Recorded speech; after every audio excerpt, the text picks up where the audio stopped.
Sim. Ok. Bom, antes de mais, queríamos agradecer o convite para aqui estarmos no PNUM a falar sobre o trabalho que temos feito aqui neste Laboratório de Morfologia Urbana do Dinâmia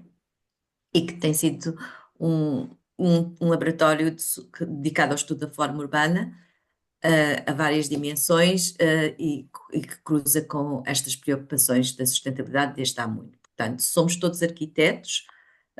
Hoje estaremos aqui eu, Teresa Mará Mendes, o João da Cunha Borges, Sara Silva Lopes e Rui Delpino Fernandes, que me encontram a orientar os seus doutoramentos, mas que temos partilhado vários trabalhos de investigação em conjunto, para além dos seus doutoramentos e outros projetos. E aquilo que nos une, de facto, é o estudo da forma urbana, e dar, através do estudo da forma urbana, respostas concretas a Ah, problemas contemporâneos das cidades, dos territórios e que se cruzam com estas temáticas de sustentabilidade. O nosso laboratório de morfologia urbana e sustentabilidade é maior, portanto, há mais investigadores a estudar também aqui a forma urbana no ISCTE, por uma questão de concentração de tempo e para o grupo mais dentro do grupo maior, um dos grupos mais pequenos que temos tido e com aquele que temos trabalhado mais em conjunto,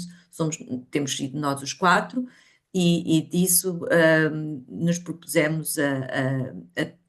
a partilhar junto da comunidade de PNUM o que temos feito. E não queria deixar de agradecer o interesse e estou muito contente porque estava aqui a ver o número de pessoas que está a assistir e que são bastantes e o que nos deixa muito contentes. Um pouco para vos dar uma noção do que tem sido aqui o trabalho realizado pelo grupo, aquilo que vos vamos oferecer e que está aqui espelhado neste índice tem a ver sobretudo, deixa-me só tirar aqui as pessoas para vos ver melhor, tem a ver, vou fazer uma breve apresentação sobre como é que o estudo da forma urbana tem aqui sido encarado no laboratório, enquanto ferramenta metodológica, sobretudo, para a interpretação das formas espaciais. Portanto, há aqui, da nossa parte, uma vontade muito, muito grande, ahm, no estudo da forma urbana, comentando-a, percebendo de facto o que é que ela é, como é que ela se tem transformado, e uma forma urbana que não se que não é apenas exclusiva das formas construídas, edificadas, mas também formas urbanas que são territoriais, transformadas pelo próprio homem, a forma como transforma o território, o espaço público e todos os demais espaços do nosso habitat. Aquilo que me tem prendido, a mim em particular, já desde o meu próprio doutoramento, e a Sara e o João e o Rui estão fazendo no percurso deles também, com os seus próprios doutoramentos,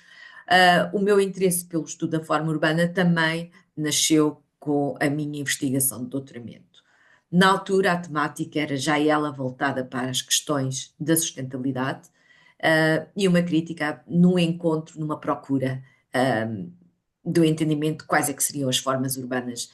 mais sustentáveis.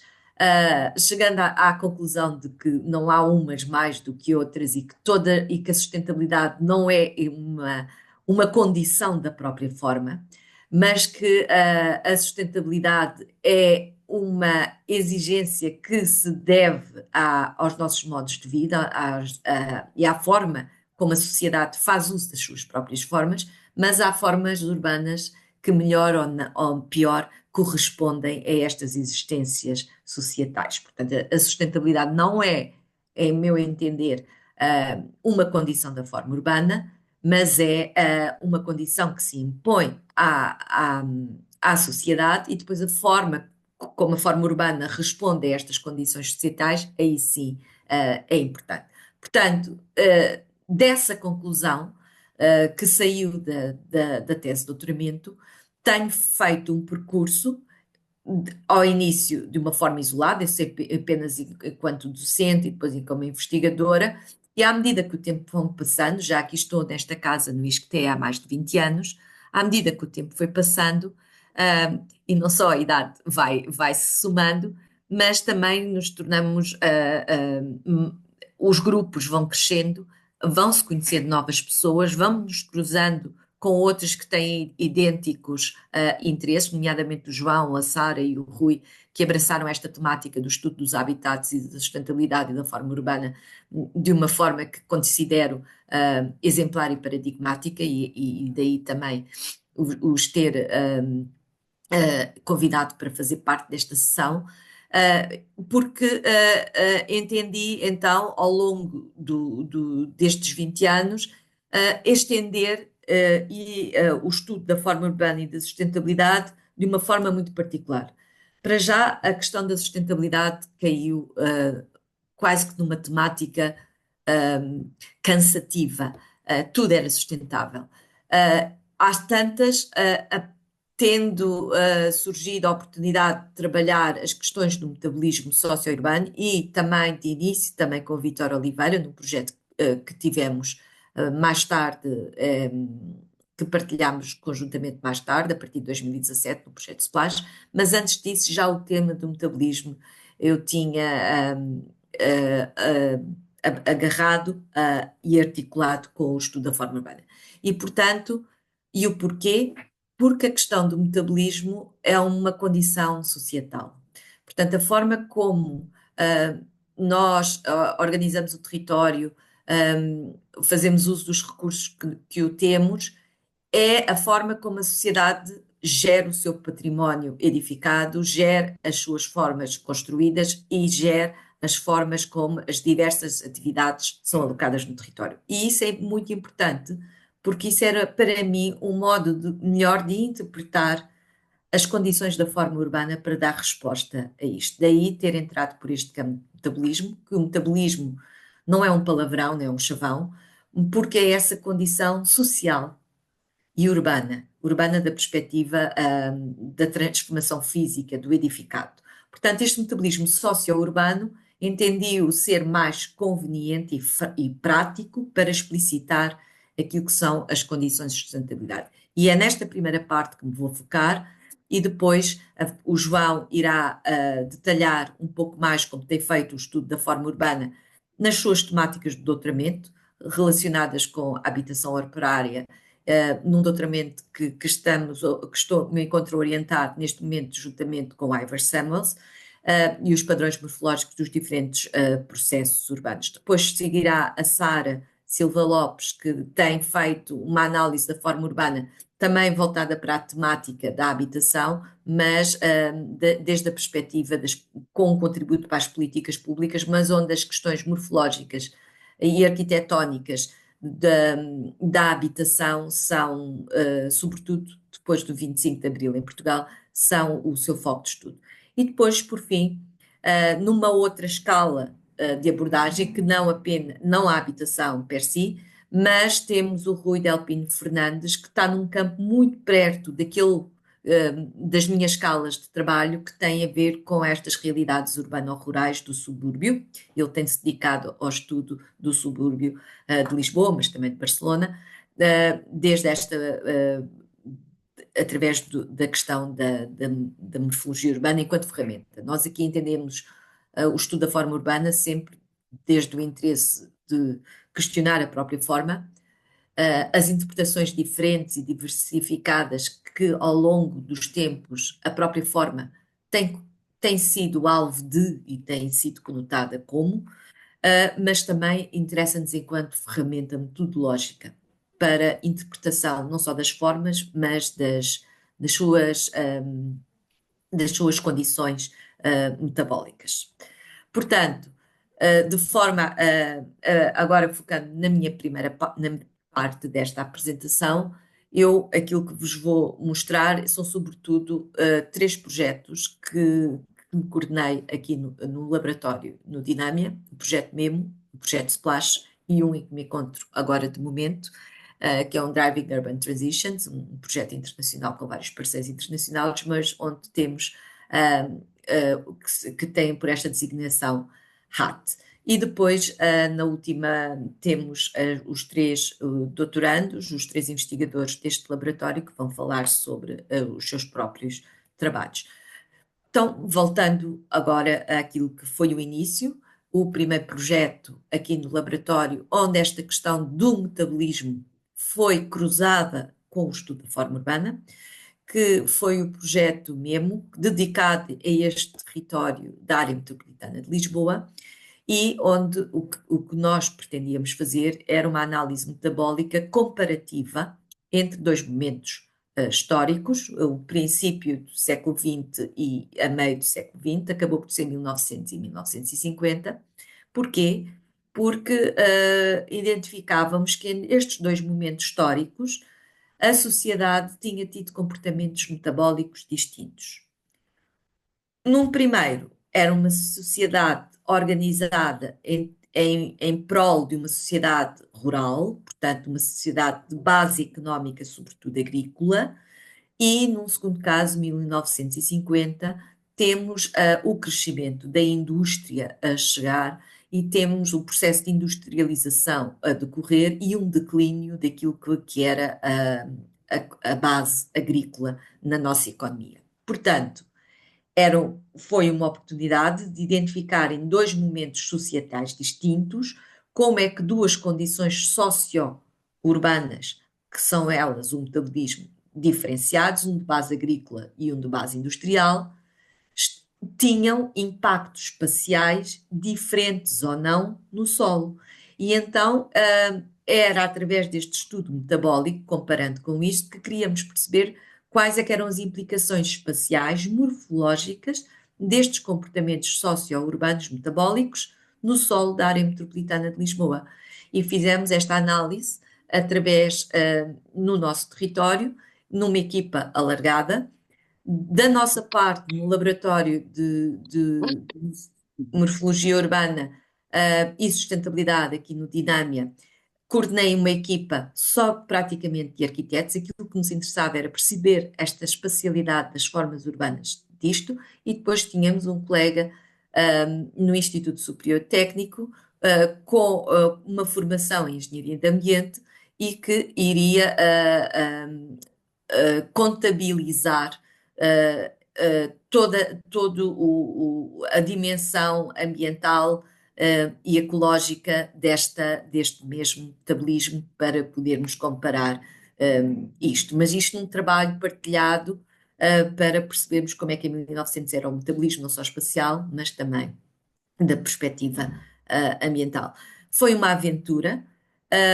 Da nossa parte, aqui, as ferramentas que tínhamos era utilizar a cartografia, portanto, olhar para a cartografia histórica numa perspectiva, fazendo uso das metodologias da escola de morfologia, da geografia de Cosen, portanto, de uma base de uma escola alemã anglo-saxónica, posteriormente, mas também da escola de morfologia italiana. Portanto, ler, interpretar o território com base naquilo que a cartografia histórica nos proporcionava. Isto trouxe também alguns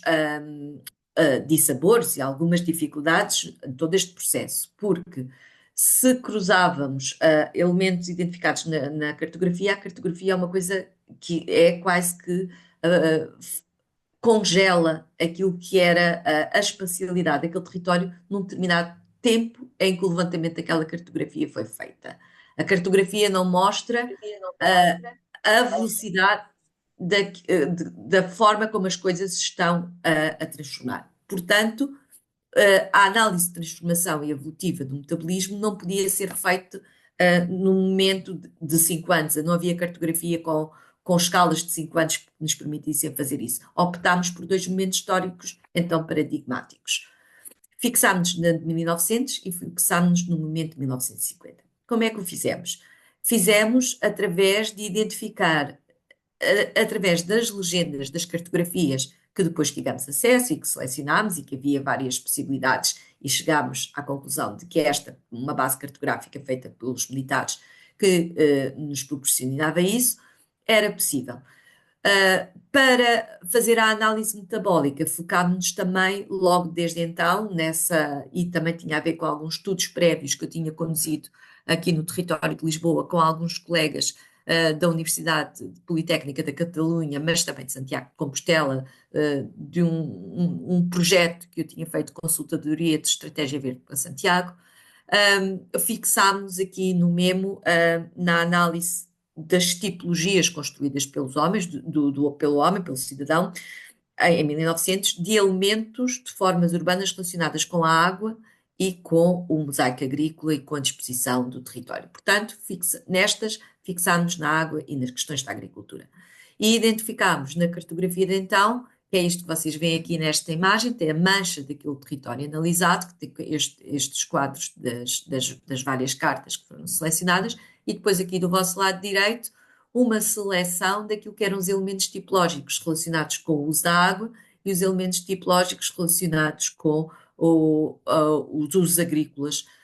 neste território. E fomos identificar diversas tipologias. Portanto, havia uma diversidade tipológica de acesso, de manuseamento, de retenção, de gestão da água deste território, que é alguns destes elementos. Não levantámos habitação, na altura não foi isso, porque isto foi um projeto de 2 anos, estávamos limitados em tempo e em recursos humanos, mas foi isso que fizemos a catalogação dos vários elementos tipológicos para os 2 momentos. À esquerda, aquilo que eram os elementos de 1900, e à direita, vocês têm uma coluna com os elementos identificados na cartografia para 1950. Aí surgiu-nos logo uma das primeiras conclusões deste processo. É que não só o metabolismo se transformou em termos de uma sociedade agrícola para uma sociedade mais industrializada com menor peso económico agrícola, mas que nestas mudanças societais e metabólicas houve transformações territoriais, há um crescimento urbano, da mancha edificada, mas também se começou a identificar no solo a uma redução grande, a uma redução de elementos tipológicos de soluções alternativas de manuseamento e de gestão da água. Mas ao mesmo tempo que isto aconteceu, o número de elementos construídos por cada uma destas tipologias também ela própria aumentou. Portanto, há um maior investimento público na altura naquilo que era a distribuição e a gestão da água e construções de elementos de água no território de Lisboa, mas curiosamente há uma redução, diria eu, criativa da parte de quem promove soluções de formas urbanas para este uso da água na altura. E isso é algo que a gente vai verificar não só nas questões do solo, da gestão da água, mas de outros elementos tipológicos de outros projetos que, entretanto, já verificámos. Isto conduz e podemos associar a diversos outros fatores. Não esquecer que estamos com um crescente da industrialização, um crescente da massificação e da produção em massa, e, portanto, ao mesmo tempo que a industrialização e o processo de crescimento industrial nos acontece, também o processo de criatividade vai reduzindo. E isso é sintomático nas soluções de formas urbanas. E foi um dos primeiros resultados desse projeto, cujos resultados depois foram publicados em várias revistas e alguns reviews, viewpoints também na própria revista da Urban Morphology, que se publicou na altura. Aqui é maior detalhamento desses elementos, aqui do lado esquerdo, dos elementos tipológicos e, juntamente dos colegas de toda a equipa, uma avaliação que articulava as questões territoriais com as questões metabólicas da perspectiva ambiental. Da nossa parte aqui do laboratório, tudo aquilo que foi inventariado, catalogado, mapeado, georreferenciado no território, que fizemos através da cartografia, identifiquei logo na altura que não era algo que deveria ficar apenas na gaveta. Portanto, fizemos aqui sempre questão, num laboratório, de partilhar os resultados da nossa investigação, deste laboratório, e uma vez que aquilo que fazíamos era um mapeamento também de elementos urbanos e de formas urbanas associadas a isto, de o catalogarmos sempre e fizemos uso sempre de tipo de publicações que têm de atlas, no fundo, que promovem este tipo de mapeamento. Neste caso, dedicado aos elementos da água e da agricultura, porque o projeto aí estava, mas sempre dentro dessa perspectiva. Depois, este tema, e agora entro no segundo projeto, esse tema entrou, o tema do metabolismo cresceu. Aí fomos também desafiados pela Universidade do Porto, pela Faculdade de Engenharia, pelo professor Paulo Pinho, com a sua equipa, de qual também o Vítor Oliveira e vários outros colegas fizeram parte, mas também a Universidade de Aveiro, e desafiou-nos precisamente aqui no laboratório e no Dinâmia a partilharmos com ele um projeto SPLASH, um, Spatial Planning for Change, para que cada uma destas equipas fizesse um estudo de como promover transformações territoriais do território baixo carbono no futuro,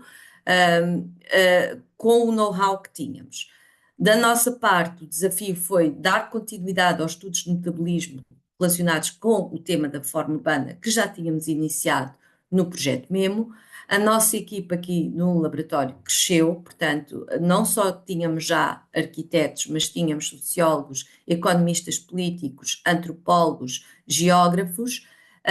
que alargaram a equipa. Já não estávamos dedicados apenas a mapear historicamente os elementos da água e da agricultura, isso era um passo que já tinha sido feito no projeto MEMO. Aquilo a que nos propusemos fazer era estudar a contemporaneidade, quais são as formas urbanas de hoje que estão a corresponder aos metabolismos, ao metabolismo da sociedade, para tentar perceber o que é que está a correr bem, o que é que está a correr mal e o que é que pode correr melhor para promover este Spatial Planning for Change desta perspectiva de sustentabilidade. E aquilo que fizemos não foi criar de raiz as coisas de novo, foi dar uma continuidade a uma linha de investigação que já vinha de trás, focando-nos nestas questões da alimentação e abrindo a todo um universo maior, que é estudar não só o sistema urbano, mas as formas do sistema alimentar que concorrem para este sistema urbano. E foi precisamente isso, portanto, focámos nas questões do sistema alimentar, e aquilo que nos interessava é o que é que há hoje, na contemporaneidade, construído neste território, pela mão da sociedade, para dar resposta a esta condição que é o funcionamento do sistema alimentar que de todos nós dependemos enquanto sociedade para sobreviver. Agora, será que as formas urbanas que correspondem a esse sistema alimentar de hoje são as mais convenientes? Quais as que caíram em desuso e quais é que podem ser otimizadas para que no futuro o sistema alimentar polua menos, contribua melhor para a sociedade e vamos ao encontro de formas urbanas ou melhoremos formas urbanas existentes. Portanto, foi daqui que partimos, olhando para o território que nos envolve. Portanto, partimos aqui no projeto Splash da contemporaneidade. Numa primeira abordagem, aquilo que fizemos foi mapear todo este território, também novamente com o uso dos instrumentos de planeamento que já estão em vigor, nomeadamente aquilo que são as cartas de uso de solo que temos nos nossos planos diretores municipais. Portanto, fizemos uma primeira verificação dessas mesmas cartas de uso de solo, para perceber que tipos de uso de solo é que estão no território a acontecer, o que é permitido, o que é que não é permitido pelos nossos planos diretores municipais, quais são os usos que são permitidos, ou onde é que eles não estão, para perceber como é que neste uso de solo essa análise do sistema alimentar e das formas do sistema alimentar poderia ser observada. Pronto, uma das primeiras conclusões que nos saltou à vista foi que o território da área metropolitana de Lisboa, que é composta por 18 municípios, não era uniforme. Portanto, um plano, uma área metropolitana e aqui o Vítor, que tem estudado mais as questões do planeamento de uma forma muito mais aprofundada do que nós temos estado mais nas questões da morfologia, mais da história urbana, não tanto dos instrumentos de planeamento, mas encontramos aqui uma oportunidade, através dos instrumentos de planeamento, de associar formas de otimizar também estes instrumentos se inserirmos a componente da espacial do sistema alimentar. Como fazemos? Portanto, o sistema alimentar é uma estrutura complexa, é um sistema que opera a diferentes escalas, desde a escala de produção, desde a escala da transformação do alimento, de distribuição do alimento, da venda e da comercialização e depois do seu próprio descarte, da forma como ele é reciclado. E aquilo que fizemos foi, seguindo a metodologia que já havia sido iniciada no projeto MEMO, mapear estas várias dimensões do sistema alimentar. Encontrar que formas territoriais construídas e às mais diversas escalas há no território que estão articuladas com cada uma destas escalas do sistema. Por exemplo, o que aqui mostra o nosso mapeamento, o nosso inquérito feito à escala da produção, a análise morfológica que foi feita, então, que foi mapear não só o que vocês veem neste mapa, a localização de todos estes espaços de cariz produtivo, mas também perceber como é que era o tecido, como é que era o grão de cada um destes espaços. Não só a concentração, mas também a diversidade de soluções formais e espaciais que encontramos. Não só ao nível de territórios, de pequena agricultura, de pequenos parcelamentos, de grandes parcelamentos, e isso foi encontrado nisto. Tal e qual também como ao nível da escala de produção, da transformação desses produtos, que tipo de edificados, que tipo de concentrações, onde é que elas se localizam, onde é que esta alimentação, estes produtos alimentares estão a ser transformados. Falamos de fábricas de padarias, de fábricas de tomate, de fábricas de conserva, de várias possibilidades que encontramos neste território e depois mapeamos também todas essas infraestruturas. E também à escala da sua própria distribuição. Quais são as formas urbanas, as vias, as autoestradas, as ruas, as pequenas ruelas, que hoje na contemporaneidade servem este sistema alimentar e tem esta distribuição de bens alimentares aqui nesta região. E depois também ao nível da própria comercialização, onde é que estes bens alimentares são vendidos, que tipo de formas espaciais, formas construídas, mas também ao nível da rua e dos grandes espaços, onde é que isto opera. E novamente mapeamos a sua localização, a sua concentração, mas também mostramos que formas são essas. E o mesmo se passa para os espaços de consumo. Onde é que estes espaços de consumo, maior parte que são as nossas habitações, mas também há pequenas lojas e também onde é que tipos de espaços são estes, que tipo de grão de tecido construído é que foi identificado. E a mesma coisa para a última escala do sistema alimentar, que é a fase de descarte, onde é que estes bens alimentares, quando não consumidos, onde é que eles são processados, triturados e decompostos, e desde hectares a vários outros centros de compostagem, fomos identificar quais são essas formas urbanas dos dias de hoje. Não só mapeamos, como temos também aquelas pequenas janelas que vocês viram a acompanhar nos mapas, mas fotografamos, portanto, mostramos que exatamente que espaços, que territórios e que formas são essas. Há, por exemplo, aqui à escala da produção, vinhas, pequenas hortas, campos, pequenas hortas informais, outras mais organizadas, à escala da transformação, fábricas, vários outros elementos da distribuição, também como se opera essas mesmas formas, na própria comercialização, onde é que estes bens alimentares, vias que servem de feiras, mercados que se transformaram de mercados e que hoje são espaços de consumo, mas que também operam. Portanto, vimos a adaptabilidade das próprias formas e a criatividade na criação de novas formas, novas escalas, novas materialidades, novos espaços e soluções arquitetónicas que vão nascer. E o mesmo foi observado também para os próprios espaços de consumo. E ainda em uso, alguns do princípio do século, mas outros que são autênticas transformações bastante criativas daquilo que tem sido a apropriação também de espaços domésticos em tudo isto, e temos visto os espaços também da gestão dos próprios resíduos, a fase de descarte, como tem sido. Portanto, este tem sido o nosso percurso, mapear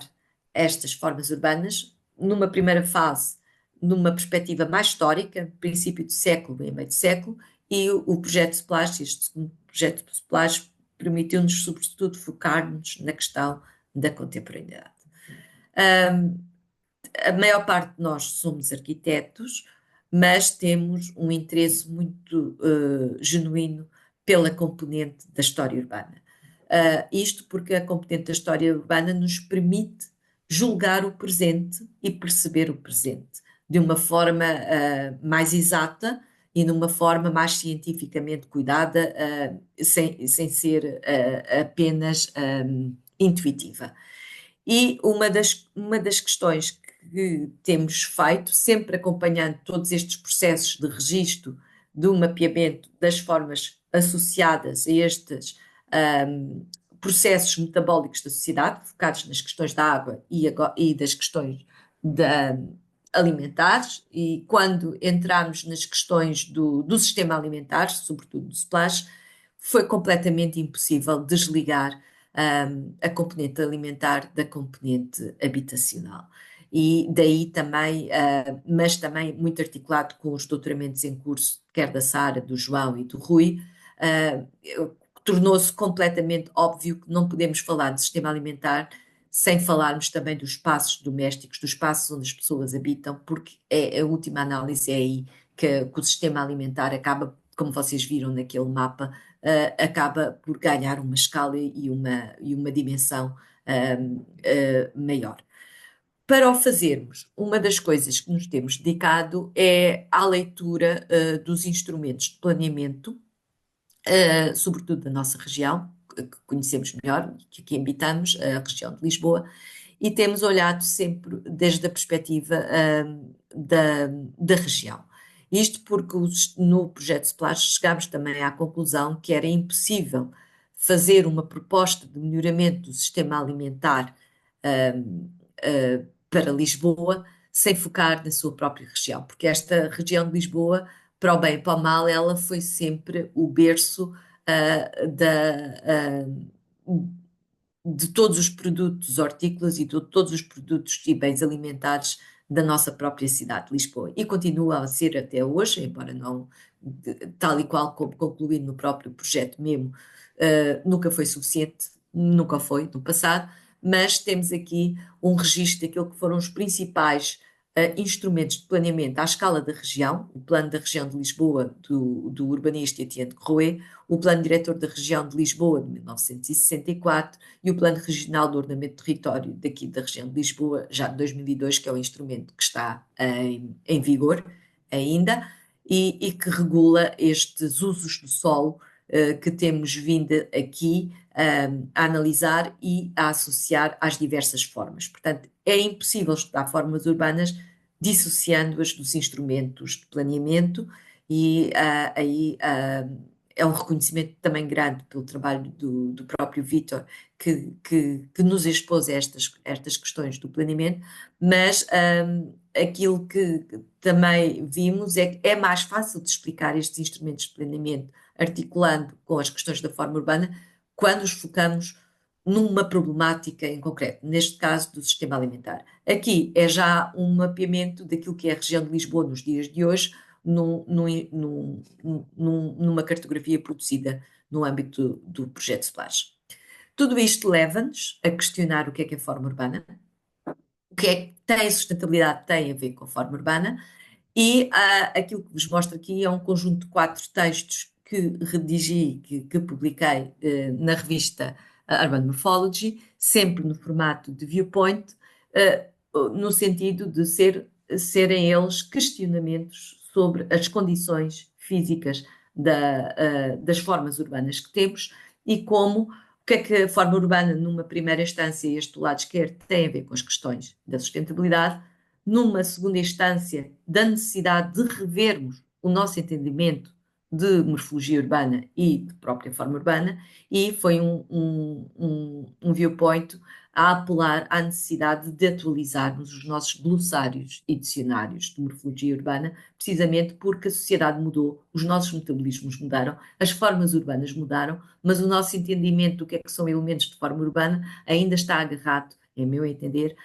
a um léxico ainda muito redutor que vem ainda dos anos 60 e, portanto, isto tem que ser um pouco questionado. Num terceiro momento, questionei-me sobre as condições físicas, sociais e culturais da morfologia urbana como essenciais para promover este debate da sustentabilidade. E, num último viewpoint, já numa perspectiva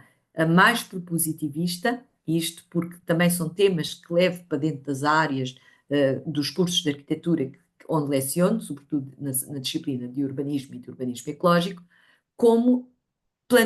desenhar, planear, moldar, transformar a forma urbana, propor novas formas urbanas que elas possam acondicionar esta condição de sustentabilidade, transformando o papel da forma urbana. E, portanto, estas percepções, estes entendimentos, estes conceitos e os significados ao longo do tempo, a forma como o nosso entendimento da forma urbana tem evoluído, é um campo que a mim me apaixona genuinamente. E onde textos de Michael Cozen e Peter Larkman e Angie Jones foram para mim fundacionais, porque nos ajudam a questionar sobre isto, e nestes dois do lado direito, dois textos produzidos, ou ainda individualmente e um já no âmbito do projeto Splash, nomeadamente junto do João, que está aqui hoje, e da Patrícia, que fez parte da equipa, nesta análise da evolução de conceitos e definições, mas sobretudo em momentos históricos daqui dos anos 60 e comparando com a contemporaneidade, que tinha a ver com o pós-doc da Patrícia, o doutoramento do João e o projeto Splash que estávamos a conduzir. Isto leva-nos a que este questionamento da forma urbana, que julgamos importante e que estamos a trazer aqui para dentro do laboratório, já nos permite aqui, enquanto grupo de trabalho, construir o nosso próprio estado da arte. Portanto, há um conjunto de autores relacionados com o tema da morfologia que para nós são paradigmáticos, nomeadamente de uma escola espanhola, da Escola de Barcelona, liderada de início por Manuel Sola Moraes e depois por João Busquets e por vários outros, e que para nós foram muito caros no sentido que nos permitem, sobretudo, nem é a escola francesa, nem é a escola alemã, nem é a escola inglesa,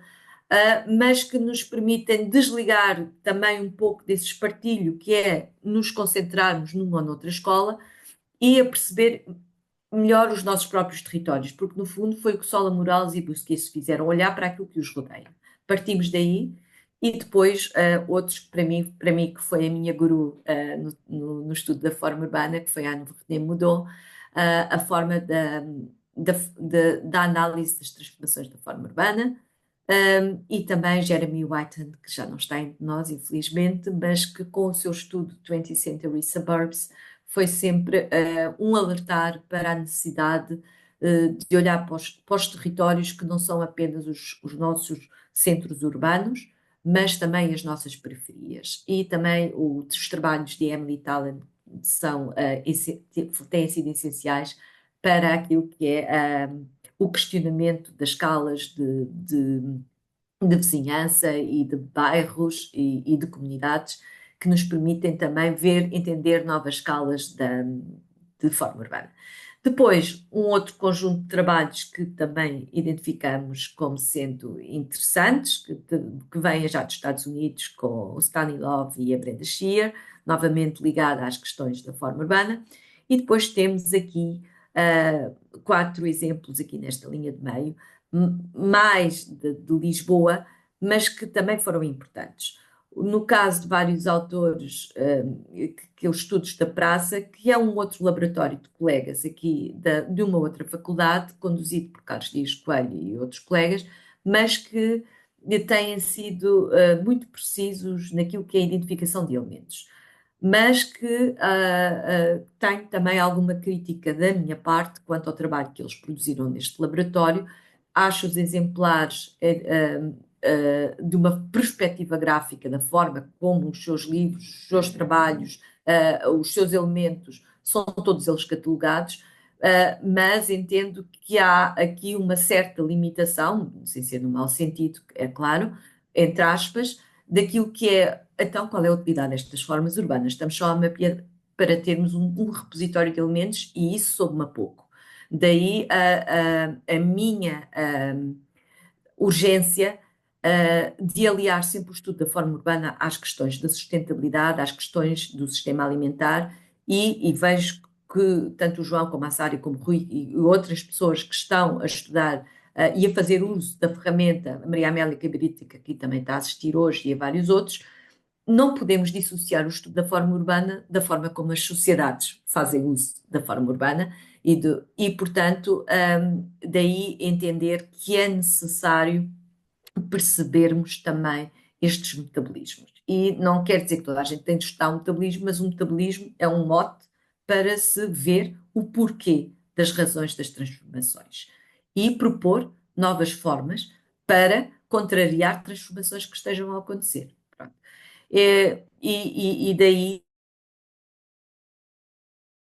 que já partilhei com eles, e daí ter à vontade de o dizer agora aqui, também em público, perante a comunidade dos morfologistas. Depois temos aqui uma terceira linha de referências, que são aquelas que nos têm inspirado desta perspectiva socio-urbana metabólica. Arquitetos, geógrafos, mas arquitetos, sobretudo, que se têm dedicado aos temas das questões dos sistemas alimentares, aliando a questão da alimentação com o urbanismo, mas também propondo novas formas inovadoras, no caso do Oswald e do Peter Baccini, de entender nos territórios os metabolismos, e este do André Villejoy e da Catherine Bonne, que têm proposto os Continuous Productive Urban Landscapes, que, quanto a mim, são dos melhores exemplos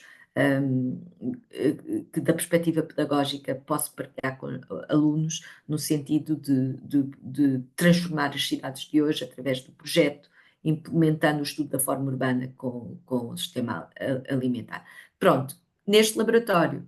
com esta introdução, aquilo que vos posso dizer é aquilo que nos temos dedicado é à construção de bases de dados de formas urbanas. E associadas aos temas da água,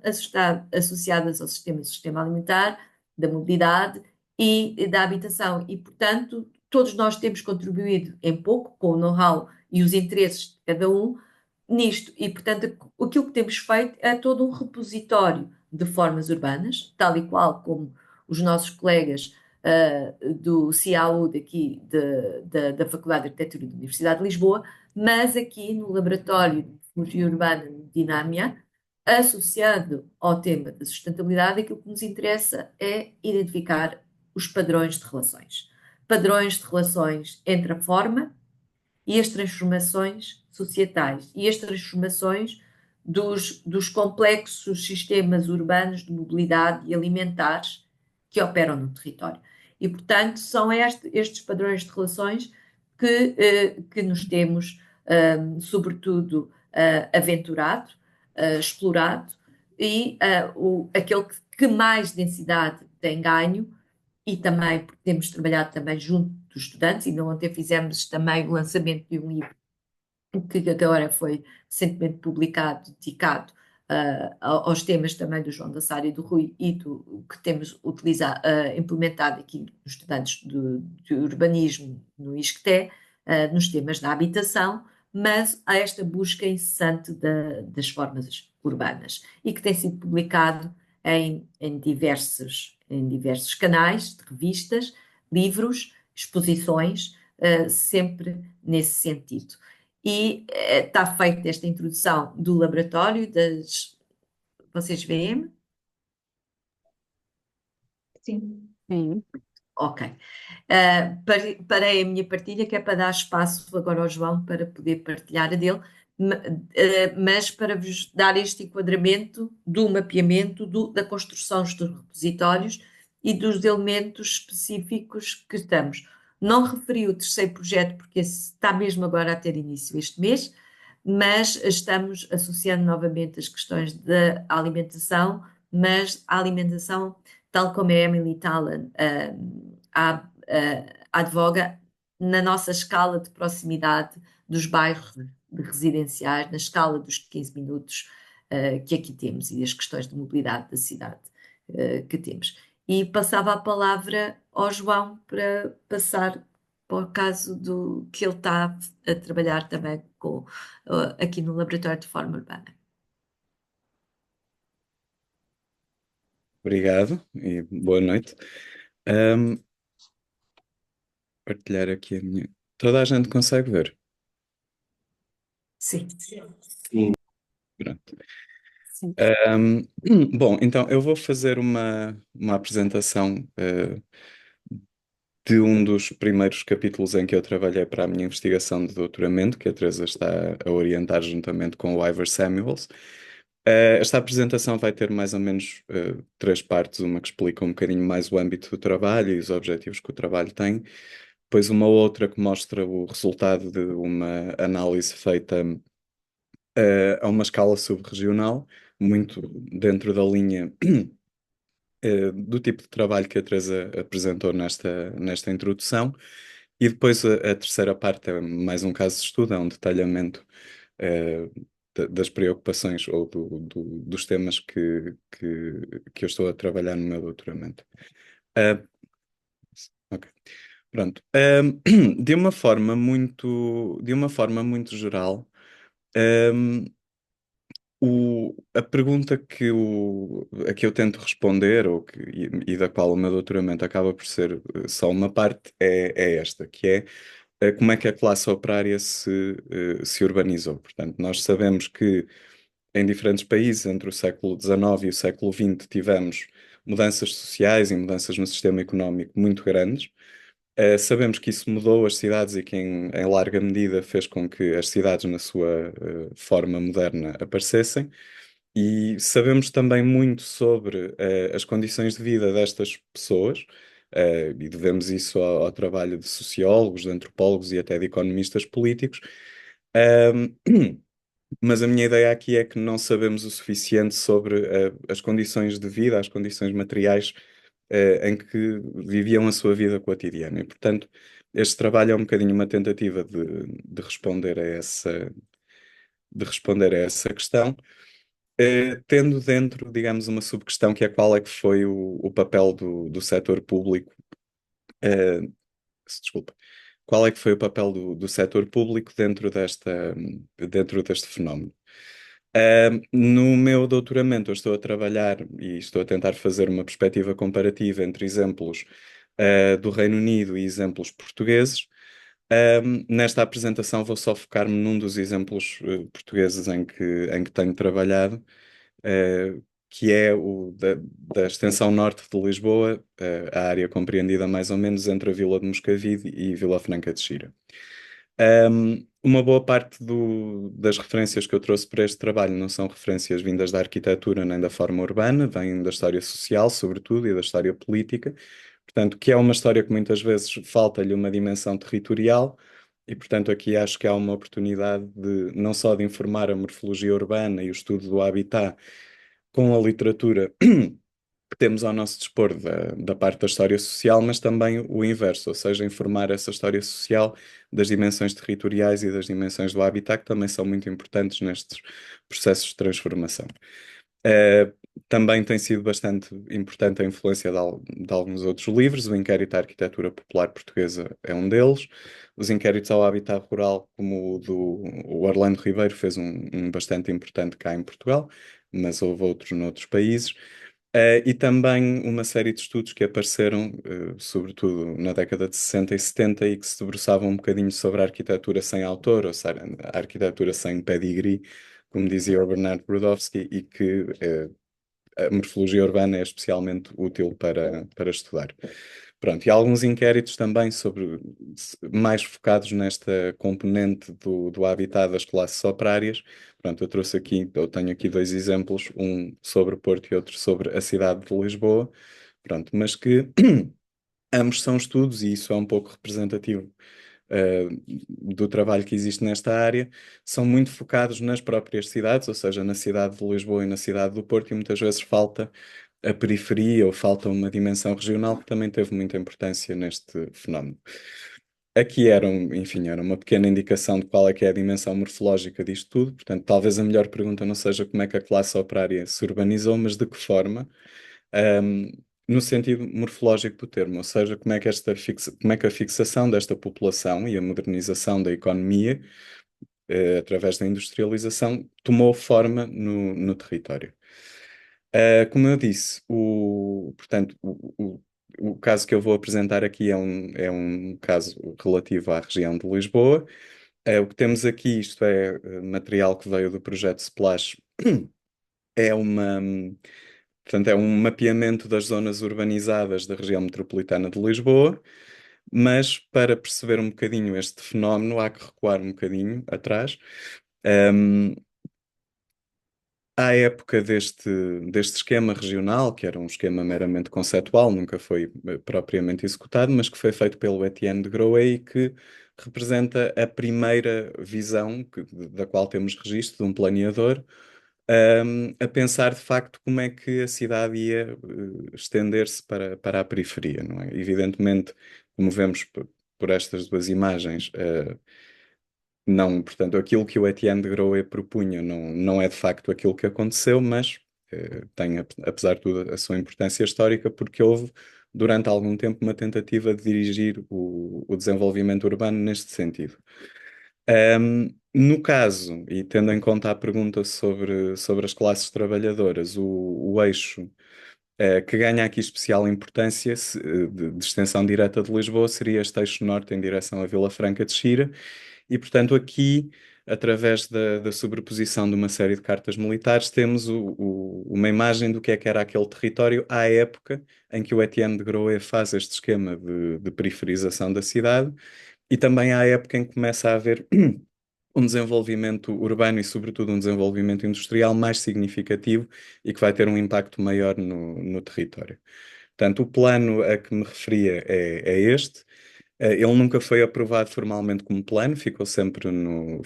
como um anteplano, ou seja, como uma espécie de um estudo prévio.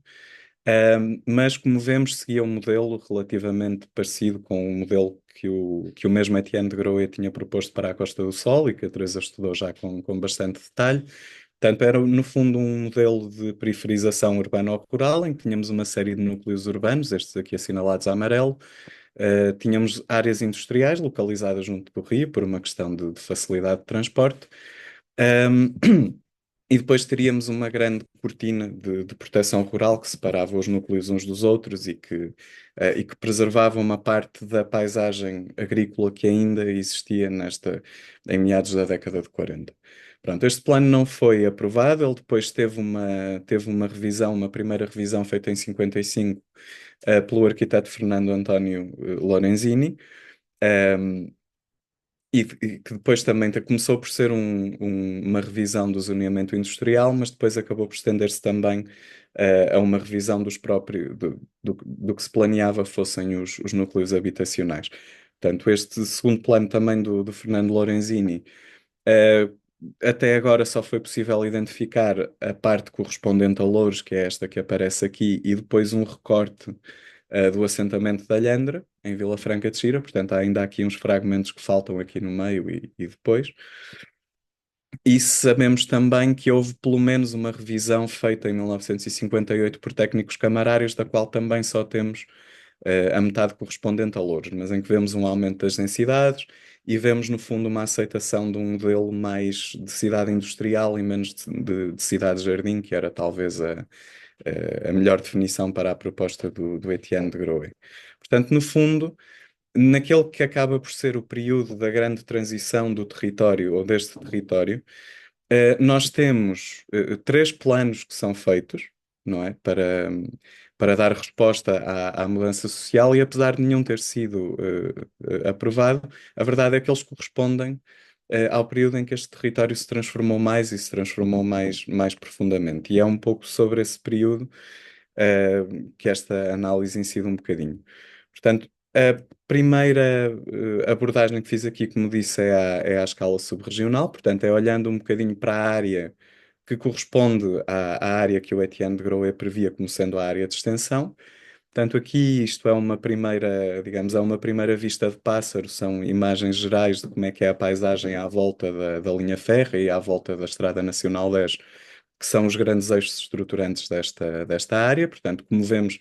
tem pouco de cidade-jardim, embora retenha uma certa qualidade agrícola misturada com esta componente muito residencial suburbana e também com a parte industrial, que é importantíssima. E depois houve que olhar um pouco para o que era este território de facto antes da modernização e da industrialização o transformarem naquilo que ele é hoje. Portanto, houve várias dimensões que foram analisadas. Uma delas era perceber um bocadinho como é que este território estava ocupado. Portanto, a cartografia dos anos 40 permite-nos mais ou menos ver o que é que existia quando o Etienne de Groe começa a fazer este trabalho. E vemos que era um território com poucos assentamentos e a maior parte dos assentamentos, na verdade, eram de muito baixa dimensão. Aqui temos uma imagem mais aproximada do que... Aqui são só as localidades, aqui digamos, a extensão dos assentamentos. Portanto, era um território que até já tinha alguma infraestrutura, tinha uma linha férrea que era de grande importância, sobretudo para a indústria. Mas no geral tínhamos portanto, a componente urbana propriamente dita era muito insignificante. E o uso do solo, como vemos, apesar de haver algumas parcelas de terra que já são assinaladas como estando sem uso, e portanto que indicam uma entrada numa fase de declínio das atividades agrícolas, mas a maior parte do território de facto continua na década de 40 a ter uma utilização para fins produtivos. Também temos, e isto é quase uma reprodução daquilo que se encontra no trabalho do MEM que a professora Teresa apresentou na primeira parte, mas portanto temos já o acesso à água muito associado, sobretudo, à componente agrícola, portanto muito mais do que à localização dos assentamentos propriamente ditos. Temos ainda uma grande quantidade de casas agrícolas e temos uma grande quantidade também de propriedades moradas, portanto, de quintas moradas, embora os muros não sirvam totalmente para nos dar uma dimensão de como é que o solo estava retalhado, porque uma parte dos limites de muitas destas quintas não eram definidas por muros, eram definidas por estradas e caminhos e por ribeiros ou por outros cursos de água. Mas, portanto, era um território muito misto que tinha, e isto é um fenómeno que o Orlando Ribeiro explica, que é um pouco a característica da paisagem à volta do Tejo, que é uma mistura de grandes propriedades e de pequenas propriedades, às vezes muito retalhadas por efeito de arrendamentos, ou da venda de pequenas parcelas. E em termos de equipamento, aqui equipamento talvez não seja o termo mais apropriado, mas também vemos que era um território que, no geral, se excluirmos as casas agrícolas, que não devemos excluir porque são fontes de trabalho, não é? São fontes de trabalho para os habitantes da zona, mas se formos a olhar para outras funções, ou seja, o que encontramos é cemitérios, igrejas e capelas, moinhos, que são também eles apoio de atividades agrícolas. Portanto, como vemos, é um território que não está especialmente equipado ou tem um tipo de equipamento muito tradicional. E isto é uma pequena recolha de algumas fotografias que nos mostram um bocadinho que realmente isto era uma paisagem que à década de 40 de facto ainda não se distinguia especialmente daquilo que era a paisagem das pequenas vilas ou das pequenas cidades no interior. Portanto, ainda não era uma paisagem que estivesse verdadeiramente modernizada. Ahm, Tentando perceber um bocadinho quais é que eram as soluções que estavam em cima da mesa para os operários que chegavam aqui, eh, identificaram-se para este período, portanto, para estes 20, 30 anos à volta do anteplano, sete tipologias que não são bem tipologias no sentido morfológico, são acima de tudo tipologias no sentido do processo urbano. Uma primeira,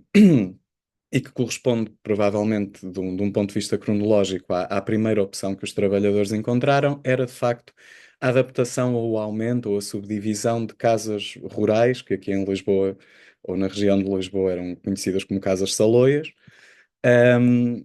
e que ainda hoje, embora uma boa parte já tenha desaparecido, mas que ainda hoje, numa série de assentamentos, é possível encontrar alguns exemplos que nos mostram exatamente como é que este processo funcionou.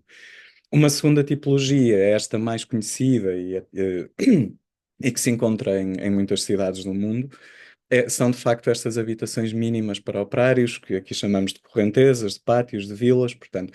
que têm uma série de, são quase soluções de improviso para a otimização do espaço, para a otimização dos lotes urbanos, mas correspondem muitas vezes a habitações muito precárias ou muito pequenas. Alguns exemplos novamente. Uma outra forma de assentar estas pessoas foram os bairros de construção filantrópica ou assistencialista. Às vezes tinham algum apoio do Estado, mas eram fundamentalmente iniciativa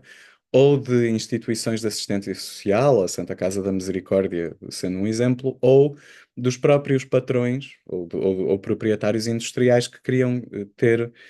bairros onde pudessem alojar os seus operários, o que, por um lado, dava habitação aos operários, é certo, mas por outro lado também acabava por aumentar a dependência deles, face ao patrão, porque o patrão era também senhorio. Portanto, aqui estão apenas três exemplos, mas há mais alguns, embora não tantos como seria de esperar de uma zona tão industrializada. Um, Tivemos também, como é óbvio, o desenvolvimento urbano de caráter especulativo, portanto, sobretudo a partir do momento em que se torna possível e em que se torna normal a construção em altura, temos uma explosão dos prédios de rendimento e dos prédios até com bastante densidade, seguindo processos formais, portanto, aprovados pelas câmaras municipais. Aqui, novamente, alguns exemplos. São esta arquitetura um pouco mais derivativa que associamos com o espaço suburbano. E depois tivemos um fenómeno igualmente especulativo, mas que não cumpria requisitos formais, portanto, era um mercado informal, um mercado clandestino, que procedeu em vários sítios, incluindo aqui desta extensão norte, à subdivisão ou ao loteamento de quintas em que depois os lotes eram vendidos individualmente e, portanto, tinham processos de construção muito, muito dispersos, que ficavam a cargo ou do proprietário ou do conjunto de proprietários daquele lote, e que deram origem a estes tecidos urbanos um pouco mais desorganizados, mais deshierarquizados e em que há menos regularidade morfológica. Portanto, estão aqui alguns exemplos, e aqui, neste eixo de extensão, tanto temos unidades relativamente pequenas e relativamente controladas de urbanização clandestina, como temos grandes áreas, como é o caso aqui da Portela da Azóia, que é uma área muito grande, toda ela constituída por loteamentos clandestinos. Uma outra tipologia é esta, relativamente rara hoje em dia neste eixo de extensão, eram os bairros informais ou precários, os chamados bairros de barracas. A maior parte acabou por ser erradicado, mas alguns subsistiram até há bem pouco tempo. E também tivemos, embora se calhar lá está num número abaixo daquilo que seria expectável numa zona com estas características sociais, temos habitação social. Aqui eu trouxe dois exemplos do período revolucionário, portanto, um que é este do Catujal, ehm, foi iniciado ao abrigo de uma Operação Sal, mas também aqui o bairro Cardo Cabo da Via Longa, que era um bairro para refugiados das ex-colónias. E houve mais alguns, neste eixo, houve mais algumas intervenções do Estado, anteriores e posteriores. Pronto, enfim, ficam aqui estes exemplos. Portanto, temos aqui um outro bairro Cardo, Camarate.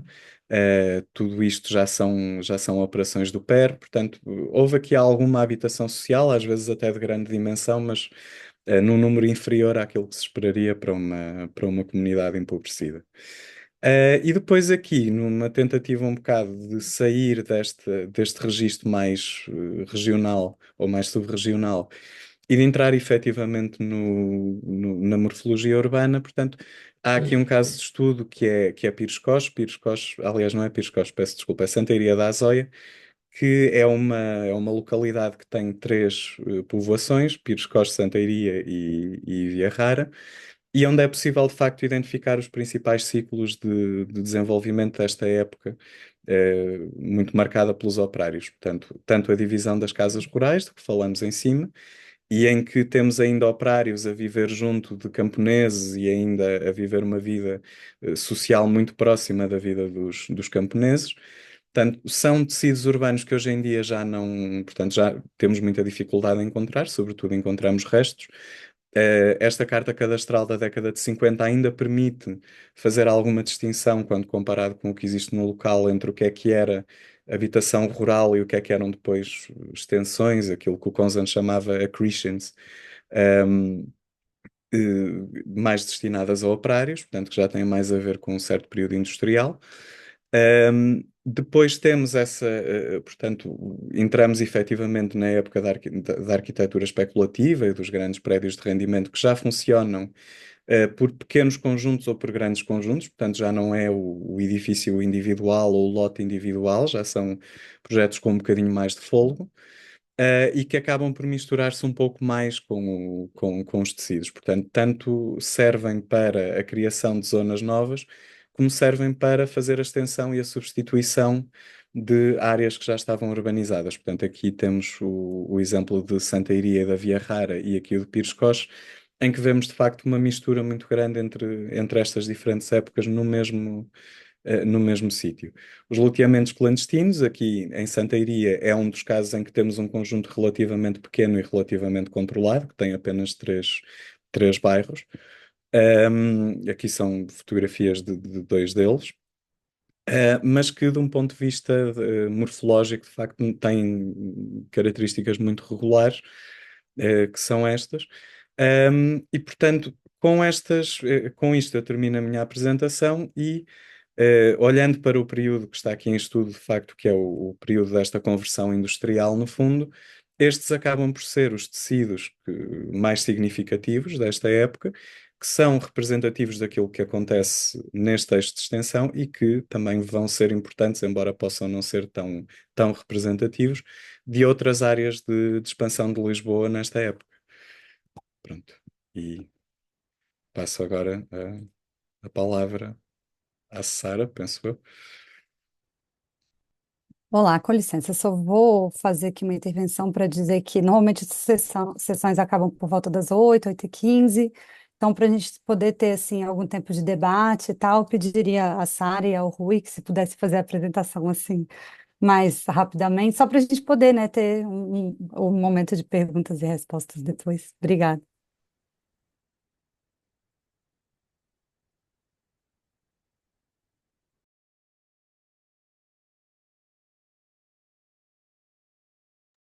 Ok. Bem, boa noite a todos ou boa tarde para quem está no Brasil.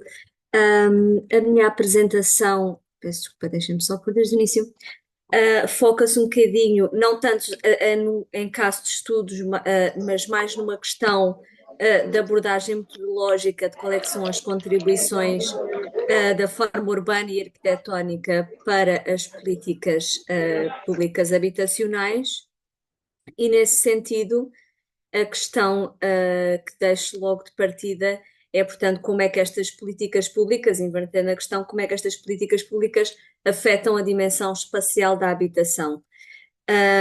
E trouxe aqui um working paper de 2020 da OCDE que tem a ver com esta questão e que afirmava que existe uma interseção entre a forma física urbana e a acessibilidade habitacional de uma perspectiva da política nacional. Portanto, ou seja, a feitura da política nacional tem uma interseção e portanto, uma implicação na forma das cidades e das habitações. Portanto, neste caso, portanto, eu retalhei muito isto só para colocar aqui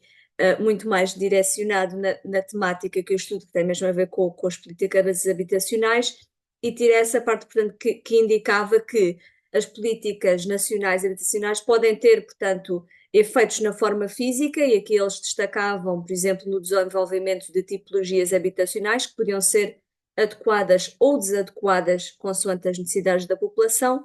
ou até mesmo efeitos na forma urbana, que tinha muito a ver, nomeadamente, era o que destacavam mais este relatório, no desenvolvimento contínuo ou descontínuo do próprio território em si. Portanto, e deste ponto de vista, a questão seguinte que se coloca tem mesmo a ver, portanto, como é que estes instrumentos políticos, e aqui muito agregado, portanto, ao planeamento urbano, pode afetar positivamente os tecidos urbanos e o acesso à própria habitação, portanto, habitação a custos acessíveis. Portanto, mais no sentido dos instrumentos políticos, aquele relatório apontava para várias soluções, mas eu fui apenas retirar os instrumentos políticos que tinham a ver com questões de forma urbana. Eles apontavam concretamente três, que tinham a ver com os shrinking cities, ou os limites de crescimento urbano, que tem, portanto, o objetivo de conter a expansão do desenvolvimento habitacional e limitar, portanto, com formas físicas as zonas marginais urbanizáveis, mas avaliaram também então qual é que era o impacto que estes instrumentos políticos tinham no território e no acesso à habitação. Neste caso, portanto, no caso do modelo de shrinking cities, verificou-se que existia uma menos expansão e desenvolvimento mais denso das cidades, mas que as faixas verdes que eram fixas poderiam sofrer de leapfrogging, que é um desenvolvimento fora das faixas verdes, ou seja, o continente da cidade podia fazer com que se estendesse para além desses limites de uma forma, portanto, não tão limitada. E no impacto no acesso à habitação, o que acontecia tinha a ver muito com o aumento dos preços da habitação. Ou seja, quanto mais se limitava, portanto, o espaço onde se poderia construir, isto aumentava o preço das habitações. Isto não é uma realidade ou uma verdade absoluta para todos os casos, mas, portanto, neste relatório era um dos pontos que se apontava.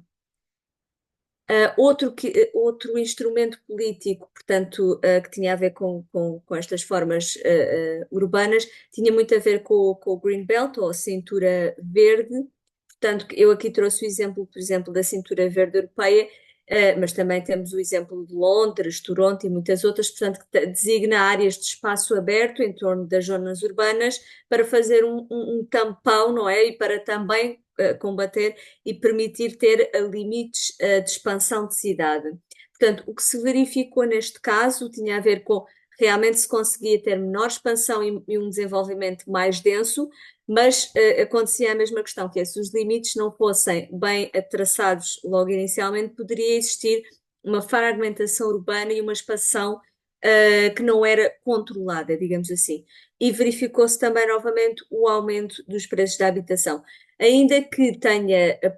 aspectos negativos e positivos, estas, por exemplo, eram das duas mais apontadas como soluções que se poderiam colocar nas políticas públicas para ajudar, portanto, a ter um melhor impacto no território e no acesso à habitação. Uma terceira tinha a ver com o zoneamento inclusivo, e que aqui o objetivo era mais garantir o acesso à habitação a preços acessíveis, e reservar, portanto, novos espaços para novas construções habitacionais, com uma percentagem, neste caso, portanto, temos aqui o exemplo de Barcelona, que era, e a quase todos os exemplos europeus são mais ou menos essa a percentagem, 30% que seriam para habitações sociais ou de rendas acessíveis, portanto, preços inferiores aos do mercado. Neste caso, portanto, esta medida também verificou-se ter um impacto bastante positivo, não só na questão, portanto, do envolvimento das populações no mesmo local, mas como também, portanto, existir populações num espaço mais central e compacto do que ter fragmentado num parque habitacional. Relativamente ao acesso à habitação, portanto, consegue-se, com este modelo ou com este instrumento político, ter custos mais baixos habitacionais, salvaguardando sempre que é necessário compreender, e do ponto de vista, se for, ainda por cima, se for uma questão que não é de provisão estatal, perceber-se que a manutenção, os custos de manutenção pode ser um problema doravante. Portanto, depois saltamos aqui por uma questão que é como é que a própria forma urbana pode e arquitetónica pode informar então as políticas habitacionais. Já vimos como é que os instrumentos políticos podem influenciar, não é, as políticas urbanas e o território em si, mas neste caso, como é que os estudos da forma urbana podem informar as políticas habitacionais de uma forma positiva. E assim, muito para terminar, deixo só que estas duas ideias, uma delas tem muito a ver com o diagnóstico, a questão de utilizar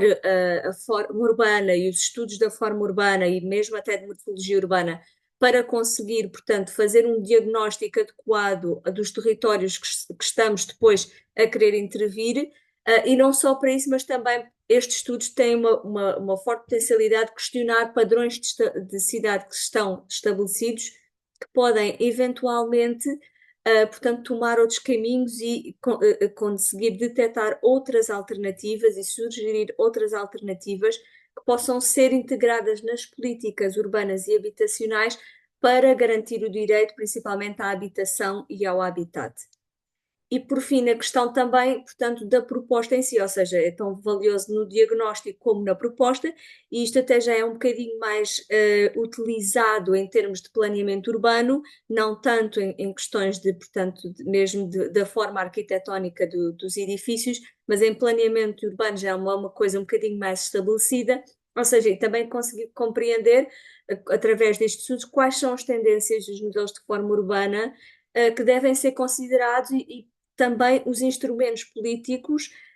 que temos ao nosso dispor para conseguir contribuir positivamente para criar cidades e habitação adequada às populações e para estes poderem ser, que isso é o passo que ainda deve ser dado mais no futuro, poderem ser integrados nas políticas habitacionais, porque ao contrário das políticas urbanas e das leis de bases do ordenamento do território, já existe um bocadinho mais esta contribuição da espacialidade, mas nas políticas habitacionais existe muito pouco e atualmente nem sequer temos regulamentos tão fixos quanto isso relativamente às propostas do desenho habitacional. Pronto, e termino a minha apresentação. Muito obrigada.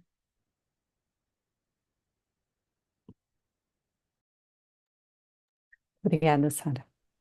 Olá, boa noite. Deixa-me só compartilhar o ecrã.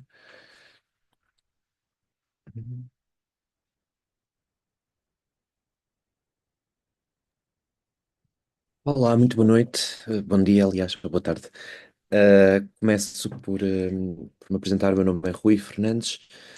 e vou falar-vos do uso da morfologia urbana para a construção de realidades urbano-rurais no subúrbio de Lisboa. Portanto, começando por apresentar o meu projeto de tese, com o título de Virtuo e Médio Oeste, The History and Planning Towards the Urban Rural Future. E este trabalho procura uma definição de espaço urbano-rural, operante para políticas públicas de planeamento e práticas de desenho urbano e de concepção de espaços verdes, especialmente espaços verdes produtivos. E procura-se um compromisso entre os elementos da cidade e os elementos do campo, no sentido da construção de um habitat sustentável e de comunidades mais autónomas. Portanto, a minha tese é construída em três partes. A primeira é uma coletânea de elementos teóricos e de uma seleção que abrange autores, projetos, teorias de diferentes períodos, no sentido da construção do que é este espaço urbano-rural. Portanto, criando essa base teórica e gráfica, procura a seguir, numa segunda parte, analisar os meus casos de estudo, Lisboa e Barcelona, tentando perceber como é que a questão da ruralidade e da urbanidade se relacionam e evoluem. Eu utilizo o termo RUS e URB, partindo de uma leitura do Ildefonso Cerdá. Numa quarta parte, é uma parte propositiva, em que toda esta coletânea de conhecimento que é feita desde a primeira parte é aplicada em casos específicos dos casos de estudo, mais concretamente na Várzea de Louros, na Várzea do Trancão, peço desculpa, e na zona do Baixo de Llobregat, em Barcelona. Desculpem. Ok. Utilizando a metodologia, uma das partes essenciais do meu trabalho é a construção de um projeto expositivo, para contacto com o público interessado nestas temáticas e na ajuda da construção de conceitos operantes. Para isso também tiro partido do levantamento in loco e da observação direta, assim como do levantamento arquivístico. A criação de conceitos operantes é essencial para a terceira parte do meu trabalho, da aplicação do conhecimento, e por conceito operante quero dizer um conhecimento que opera, que atua, que tem uma atuação direta. Nesse aspecto, então, partindo da leitura do Habitar de Ildefonso Cerdá, não, peço desculpa, interessa-me principalmente a construção do espaço do intervias. Por intervias significa tudo aquilo que é, quero dizer, tudo que é privado ou íntimo, ou o espaço da permanência. E é o espaço contrário ao espaço do movimento. Portanto, no intervias podemos ter um espaço comum ou um espaço íntimo. O espaço comum, jardins, praças, serviços, espaços partilhados, espaços coletivos. E por íntimo, a casa e o jardim. O mesmo pode acontecer tanto no espaço urbano como no espaço rural. Peço desculpa.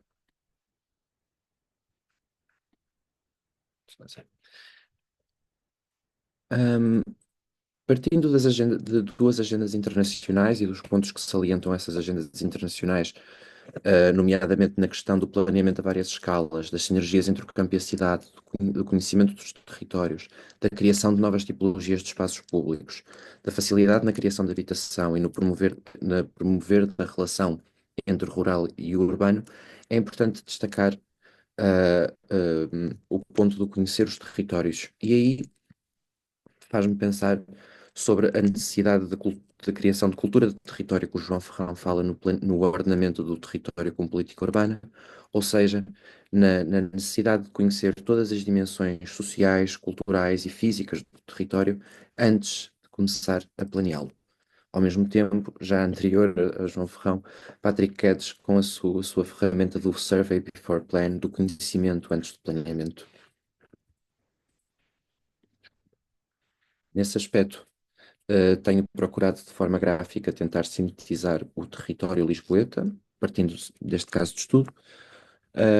através da forma como ele evolui, como é que núcleos rurais são incorporados no espaço urbano atualmente, como é que estes se relacionam com a estrutura hídrica, com acidentes topográficos, como montanhas, ribanceiras, a relação de todos estes espaços também com o centro histórico, com a estrutura verde de proteção, como definida por Gonçalo Ribeiro Teles no Plano Verde para Lisboa, e também como os espaços agrícolas e as zonas industriais existentes ao longo do território. Portanto, agora centramos-nos na Várzea do Trancão. A Várzea do Trancão é esta zona superior ao Planalto Lisboeta, a cerca de 15 minutos do aeroporto de Lisboa. A Várzea do Trancão é uma espécie de sistema hídrico que resulta depois no Trancão que desagua no Tejo. Este sistema hídrico que cria uma zona agrícola de especial riqueza e que durante muito tempo foi um dos principais fornecedores de alimentos de vegetais para Lisboa. Podemos dizer, de certa maneira, que a zona do Trancão, da Várzea do Trancão, é a Interland de Lisboa e, em certa medida, ainda continua a ser o Interland de Lisboa. Como parte do subúrbio lisboeta, o subúrbio lisboeta passou a ser, a partir de cerca dos anos 50, 60, procurando responder a uma das inúmeras crises de habitação que nós temos tido ao longo da nossa história do século XX em Portugal e mais concretamente em Lisboa, foi também o território da criação de respostas informais para essa crise da habitação. Daí o crescimento de bairros de gênese clandestina que tomam a figura legal atualmente de área urbana de gênese ilegal. Portanto, em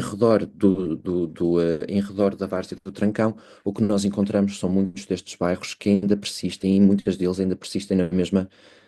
indefinição legal.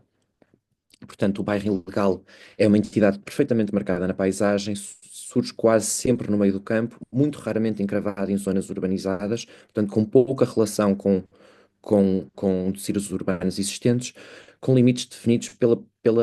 propriedade que foi loteada. Portanto, estas propriedades eram quintas, quintas produtivas ou quintas em declínio, que são parceladas muitas das vezes de forma ortogonal ou de forma muito simples, respeitando a topografia, e depois vendido cada um dos lotes ou um X avos a cada um dos compradores. Esta imagem bastante sintética resulta de um artigo bastante importante de 1977, a Teresa Barata Salgueiro, editado na Finisterra, sobre os bairros clandestinos da periferia de Lisboa, um dos primeiros grandes estudos feitos, que resulta também da sua tese de mestrado, dos primeiros grandes estudos feitos sobre este tipo de tecido urbano. A casa do bairro clandestino é uma casa extremamente simples, e nestes pequenos esquemas do fogo tipo, também tirados do mesmo artigo, conseguimos perceber a simplicidade com que esta solução habitacional era apresentada. E hoje em dia, aliás, estas fotografias são do João Borges, ele apresentou alguns exemplos, portanto, este é um dos cenários de um dos elementos da Várzea do Tarancão, o Rio de Louros, Rio de Louros, exatamente. E aqui encontramos muitas destes tecidos urbanos de gênese ilegal. Aqui mais algumas fotografias também do João Cunha Borges, e conseguimos perceber que aquele desenho altamente sintético da habitação de tipo ainda se mantém. E um dos meus casos de estudo é o chamado bairro do Olival Queimado, aqui representado com esta bola vermelha, e conseguimos perceber a proximidade não só com o aeroporto, como outro tipo de tecidos urbanos mais consolidados. O Olival Queimado é um pequeno bairro que se divide em 3 áreas, quase em leque, rodeada de exploração de campo agrícola, de espaço produtivo, da agroindústria, e todo este parcelamento depois que resulta do retalhamento da quinta agrícola, que teria o nome de Olival Queimado, resulta num espaço altamente fragmentado, um desenho urbano repetitivo, um desenho urbano cujas soluções são fruto muitas vezes da topografia ou de uma forma mais funcionalista de interpretar o desenho do território. Estes são espaços onde a utilização da ferramenta da morfologia urbana nos permite compreender, por exemplo, as carências que muitos destes territórios têm em termos de espaço público ou até da total completa ausência de espaço público. Temos representados os espaços produtivos de gênese familiar, portanto, o quintal, o jardim das traseiras, o terreno envolvente à moradia, e conseguimos perceber que ocupa uma certa importância naquilo que define este bairro. Nessa medida, então, a morfologia urbana enquanto ferramenta permite-nos uma análise rigorosa e quantificativa, não só daquilo que é construído e daquilo que não é construído, mas também dos diferentes usos de solo e da forma como nós os podemos combinar, nomeadamente a questão dos espaços habitacionais e dos espaços produtivos a diferentes escalas, para construir então esta realidade do cruzamento entre o espaço rural e o espaço urbano. Aqui um pequeno exercício que realizei há cerca de 2 anos atrás, tirando partido de outro bairro de gênese ilegal, o bairro das Corelas, em Pires Coxe, e o aproveitamento que poderia ser feito dos espaços vagos ou dos lotes que nunca haviam sido preenchidos desde os anos 60. Portanto, todo este trabalho até agora resultou em 3 pequenas conclusões. A cidade do cruzamento entre o urbano e o rural deverá constituir um habitat onde as barreiras entre o rural e o urbano não sejam rígidas. E se a cidade deve tender para a autossuficiência, então o espaço produtivo deve ser o seu centro. A habitação também deve ser muito mais do que uma casa. Quando falamos do ponto 1, da definição das barreiras, podemos pensar em exemplos que já foram pensados e modelos teóricos que já foram pensados, como nomeadamente 1923 com o Valley Section do Patrick Ketch, com a criação, com a divisão do território consoante os seus ramos de atividade, e também a sua interpretação no passado pós-Segunda Guerra Mundial do Tim Ten no Manifesto de Dorn de 54, que tira partido da Valley Section, da secção de Vale do Patrick Hedges para a criação de soluções específicas de urbanidade consoante o estado do território, portanto, em termos de densidade. Ao mesmo tempo, o ponto 3 da casa da habitação ser muito mais do que uma casa, podemos utilizar o exemplo de Adolf Loos na agregação da habitação com o jardim, e aqui quando falamos de jardim estamos a falar de um jardim produtivo, de uma horta, e constituindo uma unidade. Ahm, Penso que é tudo, espero ter sido claro. Estarei disponível para responder a dúvidas, se houver. Muito obrigado.